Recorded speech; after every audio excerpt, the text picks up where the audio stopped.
Hi, it's Tony Robbins. Listen, with the holidays coming up, I just wanted to check in with you and see if I could add some value to your life. I'm curious, what's your life like today? How you doing? How's your family? How's your business?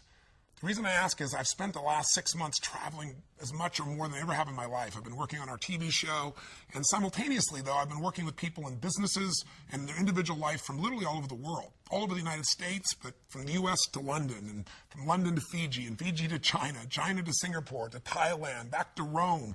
I mean, it's been a whirlwind. And everywhere I go, I see people that are extremely stressed. I see as much stress as ever before, and even though supposedly the economy has begun to turn around, the economy may be turning around, the stock market may be, but most people are not feeling it yet. In fact, the jobs aren't turning around, and so a lot of people are experiencing enormous stress. So how are you? If you're doing really well, I'm here to congratulate you, and I'd like to maybe share something with you that you could use to help somebody that you care about that maybe not doing quite as well as you are. And by the way, we can always do better, so I think these 5 little keys I want to share with you could be helpful for your own life as well. No matter how great you are, take it to the next level. If you are facing challenging times, or if somebody you really care about is, I thought, what could I do real quick, because we're on the internet, that could add some value, maybe give you some perspective, give you just a little bit of a quick plan to really move yourself forward. And where I came up with these little 5 keys was really interesting. Last October, I found myself in a position where, everyone in the world was concerned. I'm getting calls from, my barber to a billionaire financial person that I've managed and coached and helped for the last 17 years. So it was affecting everybody. Trillions of dollars disappearing in the stock market, people's nest eggs disappearing, everybody freaking out saying what to do. And then simultaneously, the Today Show called and they said, could you come on and motivate people? I thought, oh my God, it's not what I do. Well, can you tell them something that could really help them? And I said, well, yes, I can. And I said, how much time do I have? And they said, well, about 5 minutes. And I thought, oh my God, what could you do in 5 minutes? So I began to think about it and said, well, let's look at what you could do that's really real, that's really simple, but that has really worked for me. I have so many tools and strategies just like you do in your life, but I'm usually the guy that gets the call when somebody's really challenged. And I thought, what if I look at this differently? What if I look at what have I done in my life during my most difficult times? And this might be useful for you too, to kind of look at your own life and say, when I was in the toughest times and I was able to pull myself through, how did I do it? What were some of the elements that made the biggest difference in your life when you did those turnarounds, when you made it through whatever was your toughest times? For me, those toughest times in the very beginning were when I was just a kid and my mom and dad separated, and my mom thought I was on my dad's side, so she kicked me out. She kicked him out already. He'd moved back east, and I was literally sleeping in my car trying to figure out how to survive. And, homeless, trying to figure out what to do. I had to figure out, what am I going to do to change myself? Because first I was just depressed and overwhelmed, and I felt like there was nothing I could do. I had a similar experience in a different way at a totally different stage of life. In my early 30s, when suddenly I was diagnosed of having a tumor in my brain. And all of a sudden, your whole life becomes total uncertainty.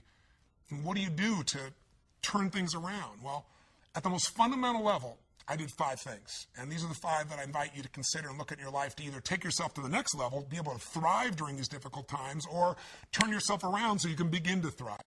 The first thing I believe you got to do to turn yourself around is really take control of your mind, or specifically, you got to feed and strengthen the mind. The mind is an interesting place, isn't it? I mean, fear can take us over. Uncertainty kind of unleashes all these thoughts that make us start to believe very often that things will always be bad, that we'll never be able to turn it around, or that we don't have the capability. It's just the nature of those inner voices that everybody feels at times. Now, maybe you're not feeling it right now, but I'm sure there are times that you have. So to take control of your focus, what do? Well, I was told all of a sudden I had a tumor, or way back when I'm on my own trying to figure out what to do, I realized that somehow to take control of my mind, I had to feed it. That if I didn't feed my mind, I'd be living on the weeds that came around me. I mean, today, if all you do is, pick up your phone, you've got all kinds of messages that are going to get your full attention, or flip on Google and check out the news, or watch CNN, or whatever it is you do, it's constantly coming at us. One of my first teachers, Jim Rohn, taught me something years ago. He said, Tony, every day you got to stand guard at the door of your mind. He said, I'll give you a good lesson. He said, think about this. What if your worst enemy in the whole world came and dropped some sugar in your coffee? He said, what would happen to you? And I was just a 17-year-old kid just getting started. And I said, what do you mean? I'd have sweet sugar. He said, that's right. He said, what if your best friend with the best intention in the world, drop one drop of strychnine in your coffee. I said, I'd be dead. He goes, that's right. So remember, life is both sugar and strychnine, and you better stand guard at your coffee. Stand guard at the door of your mind, because things feed in there and you start to accept them. They start to become beliefs. You start to make up meanings that take over your life. My fastest way of combating that when I was first brand new, just trying to figure out what to do with my life, was to read. And I was poor. I was literally sleeping in my car. So I'm ancient enough to remember when there wasn't an internet and when I would go to the library. And I would go to that library and my whole goal was feed the mind. Feed the mind for at least an hour minimum a day, and sometimes more than that, where I would read somebody's biography. I'd read the story of somebody who went through some unbelievably difficult time and how they turned it around. And it gave me perspective. Or I'd read a book like As a Man Thinketh. If you haven't read it, it's worth reading again and again. You can read the book in about 20 minutes. Or I'd read Man's Search for Meaning, where all of a sudden Viktor Frankl, a man who was literally living at that time in Auschwitz, losing all of his family, and he figured out how to make it through that time and add value. These stories, these things fed my mind something nutritious, something strong. If we are what we eat, we are what we read, we are what we listen to. Later on, I began to feed my mind, about understanding the ideas around health principles and how people had turned themselves around who had tumors, who had cancer. I did the same thing most of my life, starting when I was 17, by listening to audio tapes. I went out and I was constantly feeding my mind. I didn't let or hope that a good idea would interrupt me or interject itself upon me. I knew a great idea had to be pursued. I had to go after it. I had to feed and strengthen my mind every single day. So I did it with audio tapes. I did it with books. And I did it by literally doing incantations, saying to myself something over and over again with such intensity till my mind began to believe it. So reading, listening, feeding your mind is the first step to get out of that place of uncertainty and to start to re-tap into your real ability to thrive in any environment. What's the second key? Well, number 2 is you got to feed and strengthen your body. As simple as that sounds, if you've been around any of my work at all, I believe physiology first. And sometimes even try to feed your mind. You can feed it, but those thoughts keep coming back. What's going to change that mind faster than anything else is a radical change in your body, a radical shift in your physiology. How do you do it? Well, think about this. When times are really uncertain, fear creeps in. And what is fear? Fear is something quite physical. It takes a hold of you when it's really there and intense. We've all had that gut level fear, that dark night of the soul at times where it feels like, nothing's going to work. So how do you turn it around? Yeah, you feed your mind, but you also strengthen that body. When's the last time you really pushed yourself? You went on a run, a slight jog or a walk, but at the end, you pushed yourself for that last 2 minutes, 5 minutes, whatever it was, till you felt like your heart was pumping up, like going to spit out blood, where there was an intensity in you. I know I sound over the top, but that's how I turned myself around. Way back then, when I was literally just starting my journey, I was 38 pounds heavier than I am now, and I was starting to feed my mind, but it wasn't enough. I had to really feed my body, and the way I did it is I decided to go on this run. I picked up, these, in those days, I had cassette tapes. Again, that's how ancient I am. Sorry, there was a time before, iPods or anything of that nature. And I listened to this song, this cassette tape. It was by this group, and it was a female group called Heart. And the song was Barracuda, I'll never forget. And I went out there, and I decided to go on a run. I hadn't run for God only knows how long, years. And I had a nice big fat belly.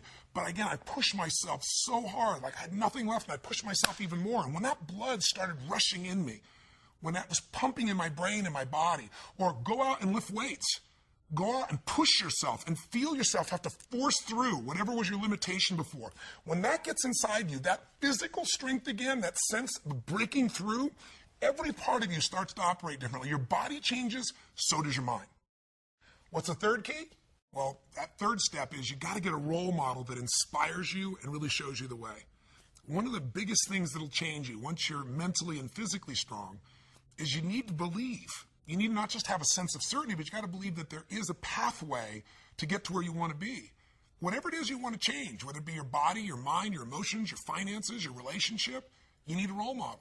So, for example, last October, I realized I only had a few minutes to be on television. How do I get these people that think they've lost their nest egg and it'll never come back to not just think I'm being positive, but show them a real example? That's what a role model is. It's a real example. So I thought, well, the best example is just show them history. So at that time, they interviewed me and they said, well, many stocks have gone from $80 and in the last few months they're down to $8. And I said, well, let me tell you the good news and the bad news. Some of those $8 stocks are going to be $5 or $2 or $1. Many of them are going to go to 75 cents. And, people were hold back and saying, well, that's not very positive. I said, well, here's what's positive. If you study the patterns of history, if you look back to what happened in the 1930s, if you see what happened in the 1970s, during that time as well, when the market went through this huge crash in the Depression or in the 70s, there was a period of time not that long afterwards when there was this big growth. An $8 stock that went down to $1 or 75 cents didn't make it back to $80 right away. That took decades. But a 75-cent stock that had been $80 or 50 or 60 would go from 75 cents to $5 literally in a month or 2 or 3. It's happened twice before. It's happened during the same pattern. There's a role model for this. That means you would go from 75 cents to $5. That's a 2,000% increase. That's a greater return than most investors will see over their entire lifetime, and it can happen in 2 or 3 months. You can make it back. Now, I said, but I don't know if now's the time to jump in. I just know that time is coming. You got to study it. And then, I told investors, look at Sir John Templeton. He had just passed away a few months before. I was fortunate enough to know him. If you don't know the name, he's one of the greatest investors in history. And he became an investor, a billionaire, I should say, by being an investor, and he started with $10,000. How do you do that? He did it because he believed you make all your money at times of maximum pessimism. That was his role model. In 1939, the Depression is going on. Hitler invades Poland, and he's in a place where all heck is breaking loose, and he took his $10,000 and he invested it all he could in the stock market, bought stocks that cost $1. Many of these stocks were near bankruptcy. But what do you think happened after the war? Things got back to normal. The season always comes back. He became a billionaire from those investments. He invested in Japan when no one would invest in Japan because no role model would do that. They just got bombed. The country's down to mud and dirt. He bought things for pennies that grew and he sold them for a huge profit. If you're looking to make your business successful today and you're trying to think, how do I do this in this tight economy? Look around at role models. Who around you is still doing well? There are people. You just got to find them. Look at Zappos. Zappos is a company that only a few years ago was sitting around in a garage, and in this economy, they're thriving, selling shoes. They're going to do $1 billion this year. Or better yet, if you're just feeling like you lost your job, you've lost your home, you've lost your income, your nest egg, or you're facing just unbelievable challenge, then look at somebody like a Nick V. If you don't know who I'm talking about, go to my blog and watch a video of him. I'm shortening his name because it's very hard to pronounce his name. I'll be respectful, but I've got his whole story there. You can watch it. Here's a guy that was born with no arms and no legs. I mean, literally, he can't dress himself, can't move, can't feed himself. He wanted to die. He was totally depressed. And in one day, he figured out a different way of looking at life. He somehow began to strengthen his mind and body, and he got a different role model of what was possible inside of himself. And now he inspires people all over the world. Little kids who think they have a big problem, adults who think they have a big problem, meet him and go, how does he even make a phone call? And you'll see him do it. He's got this one little web foot. Please go see it. You'll be inspired. We all need contrast sometimes. Not only role models of how to get it done and be successful, but role models of how to deal with our problems and our challenges. So get a role model that'll inspire you and show you the way. And the fourth key now is you've got to get a proven plan, and you got to take massive action. Don't even worry about a proven plan. There are lots of role models. Hopefully they'll prove it to you, but get a plan. Do something. I tell people all the time, you got to remember the power of massive action. So often in life, people don't begin the journey because they're not quite sure what to do or how to do it right or how to do it perfect. If you want to change your body, get yourself moving. Don't wait for the perfect trainer. Just go out there and move. Put on your shoes and move and get momentum. Just remember, progress equals happiness. If you can start to make progress, if you can get yourself going, even if it's not perfect, if it doesn't work, you know what to do. Just change your approach. If that doesn't work, change your approach. But if there's anything that'll shift your life, that'll get you to thrive in a difficult situation, is take some massive action. Try something else. Change it, try it, move it. I go on and on this, but I'll be respectful to your time, so let me give you the final key, number 5. Number 5, I think, is the most important of all. So just to remind you, first thing you got to do is feed and strengthen that mind. Read, listen, feed the mind. Take control of that focus. Stand guard at what other people are saying. Focus on what it is you're here to give, what you can control, what you can make happen. Number 2, Feed and strengthen that body. Remember, fear, uncertainty, they're physical experiences. So the best way to deal with something physical is get physical. Change that body. Go lift some weights. Go for that run. Do something that's going to get you in that state. If you've been to our seminars, you know exactly what to do. But get that hour of power going, that 15 minutes to thrive, if you're familiar with that, to train your body and mind to be strong again. Number 3, make sure you put yourself in that position where you find a role model that's going to inspire you and show you that way.